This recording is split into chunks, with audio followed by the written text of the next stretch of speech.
Good morning everyone, welcome back to my channel. আশা করছি তোমরা সবাই খুব ভালো আছো। তো সকালবেলা দেখলে যে মায়ের সাথে বসে গল্প করে করে চা খাচ্ছিলাম। আর এখন আমি আছি বাড়িতে, কালকে দুপুরে এসেছি, দুদিন থাকবো। তো আজকে ভাবলাম যে একটু ব্লগ শ্যুট করি, লং ভিডিও, অনেক অনেক দিন লং ভিডিও শ্যুট করা হয় না।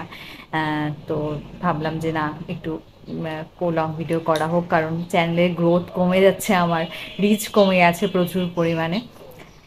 এখন হচ্ছে কটা বাজে, এখন বাজে 11টা না, 11টা মোস্ট প্রবাবলি, হ্যাঁ 11:30 বাজে এখন। আর আজকে উঠেছি 8টা নাগাদ উঠেছি, চুলটুল আঁচড়াইনি, এরমই আছে। তো যেহেতু আমি থাকি না, মানে এই জায়গাগুলো, এই যে শোকেসগুলো থাকে না, এগুলো তো ধুলোবালি পড়ে যায়, এগুলো তো বাড়িতে থাকতে 15 দিন পরপরই পরিষ্কার করতাম। তো এখন তো আর হয় না।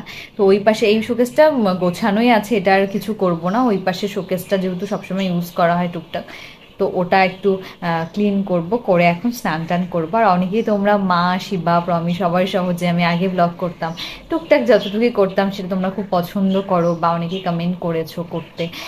তো সেই জন্য ভাবলাম যে না, আজকে একটু ব্লগ করি, আমারও ভালো লাগবে আর তোমাদেরও অনেকদিন পর একটু আপডেট দিব যে কেমন আছি, কি করছি না করছি।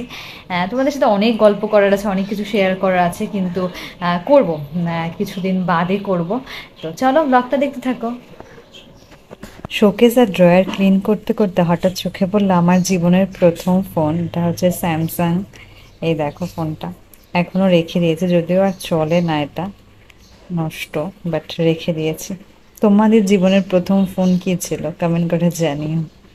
এটা আমার ফ্রেন্ড আমাকে দিয়েছিল, আমার খুব খুব ভালো ফ্রেন্ড, স্কুল লাইফ কলেজ লাইফের, এবং এখনো আছে।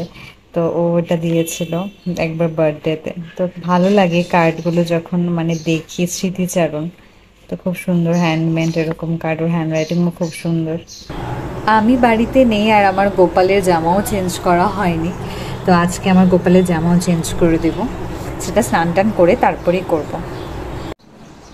স্নান টান সেরে আমি আগে সিঁদুর পরে নিলাম, কারণ একজন না কমেন্ট করেছিল যে আগে সিঁদুর পরে তারপর বাকি কাজ করো, তো আমি ট্রাই করি সেটা ফলো করার।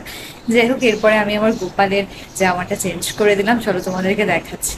এই যে আমার গোপাল, দেখো গোপালের মুখটা কি মিষ্টি লাগছে না? গোপালও খুব খুশি আমি বাড়িতে এসেছি জন্য, মানে যাই না, এটা আমার ফিল হচ্ছে।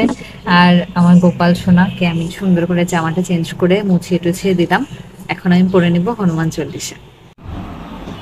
এখানে আছে আমার মেকআপ পাউচ, যেটা তোমাদের সাথে আমি শেয়ার করেছি ভিডিওটা, যে আমার মেকআপ পাউচে কী কী আছে, শর্টসে আছে, তোমরা চেক আউট করতেই পারো। আর এখানে আমার হনুমান চল্লিশা আছে, আমি এটা না বাড়িতে গিয়ে খুলি না, একবারে নিয়ে রেডি করাই থাকে, যখন আসি আবার নিয়ে আসি। তো এটা থেকে বের করে নিলাম আমার হনুমান চল্লিশা, এখন এটা পরে নেবো আগে। শনিবার ছিল তাই নিরামিষ ভাত, সোয়াবিনের তরকারি, পটল ভাজা, পাঁপড় ভাজা। তো ভাত টাত খেয়ে তারপরে খেয়েছিলাম একটু 1 গ্লাস ডাবের জল। মা আবার আমার জন্য টিপের পাতা কিনেছে। তারপরে এখানে একটা পুতুল কিনেছে, এটা হচ্ছে আমার মামাতো বোনের জন্য। তো পুতুলটা তো কিউট লাগলো, ভাবলাম তোমাদেরকে দেখা। এটা নিয়েছে আড়ং থেকে, দেখো সুন্দর, পিছনে আবার বেনি করা। আবার প্রমি আমার জন্য একটা চাবি রিংও কিনে রেখেছে গণেশ ঠাকুরের। অনেকক্ষণ থেকে ভাবছি যে ঘুমাবো ঘুমাবো, কিন্তু আর না ঘুমিয়ে আমি একটু বাদে বাদে, বাড়িতে থাকলে, আমি বাড়িতে থাকলে বা বাড়িতে যখন এখন আসি, তখন আমার একটা অভ্যাস কি একটু পরপর মার সাথে যেয়ে কথা বলা, বা এটা ওটা এরকম। তো এরকম করতে করতে এখন কটা বেজে গেল, 6টা বাজে, আমি একটুও শুইনি। তো ভিডিও এডিট করার ছিল, যে শর্টস 3 দিন ধরে, কারণ এখানে না বৃষ্টি হয়েছিল 3 দিন আগে। তো বৃষ্টি হয়ে কারেন্ট টারেন্ট চলেছিল না, তখন আমি ওখানে ছিলাম, কারেন্ট ছিল না, তো কোনো ভিডিও এডিটও করতে পারিনি। মোট শর্টস ছাড়া তো এখন ইদানিং আমার লং ভিডিও দেওয়া হয় না, শর্টসই দেই টুকটাক।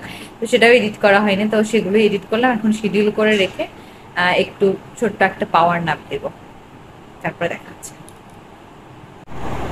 তো 1 ঘন্টার মতো একটু ঘুমিয়ে উঠলাম, কেবলে উঠে চোখে মুখে জল দিলাম, ঠাকুর ঘরে প্রণাম করলাম, এখানে খাচ্ছি 1 গ্লাস জল। আর এখানে দেখছি যে ভিডিওটা আপলোড হয়ে গেছে। এই হচ্ছে আমার শর্টস, যেটা আমি শিডিউল করে রেখেছিলাম 7:30টার দিকে, তো ওটা হয়ে গেছে, এটাই দেখছিলাম। এখন হচ্ছে আমার বান্ধবী চলে এসছে, আমি ভাবছিলাম আমি একা একা বসে চা খাবো, মাও একটু শুয়েছে আর প্রমিও হচ্ছে বাইরে গেল। তো দেখি যে আমার বান্ধবী আমার সাথে দেখা করতে এসছে, এখন আমরা গল্প করবো, অনেকক্ষণ চা খাবো। হ্যাঁ, আর এখানে শিবাও চলে আসছে, আমাদের গল্পের দর্শক। তো যাই হোক, একটু বাদে চাটা বানাই। আমি চা করব ভাবতে ভাবতেই মা উঠে গিয়ে চা বসিয়ে দিয়েছিল। তারপরে এখানে এসেছিল আমার মাসি, মায়ের কাকাতো বোনের একটা কিউট বেবিও আছে, আবার ম্যাগিও করেছিল মা। তো সন্ধেটা সবাই গল্প করে খাওয়া দাওয়া করে সুন্দরভাবে কাটালাম। আজকের ব্লগটা কেমন লাগলো অবশ্যই কমেন্ট করে জানিও, আর ভালো লাগলে আমার চ্যানেলটা সাবস্ক্রাইব করে দিও। টাটা।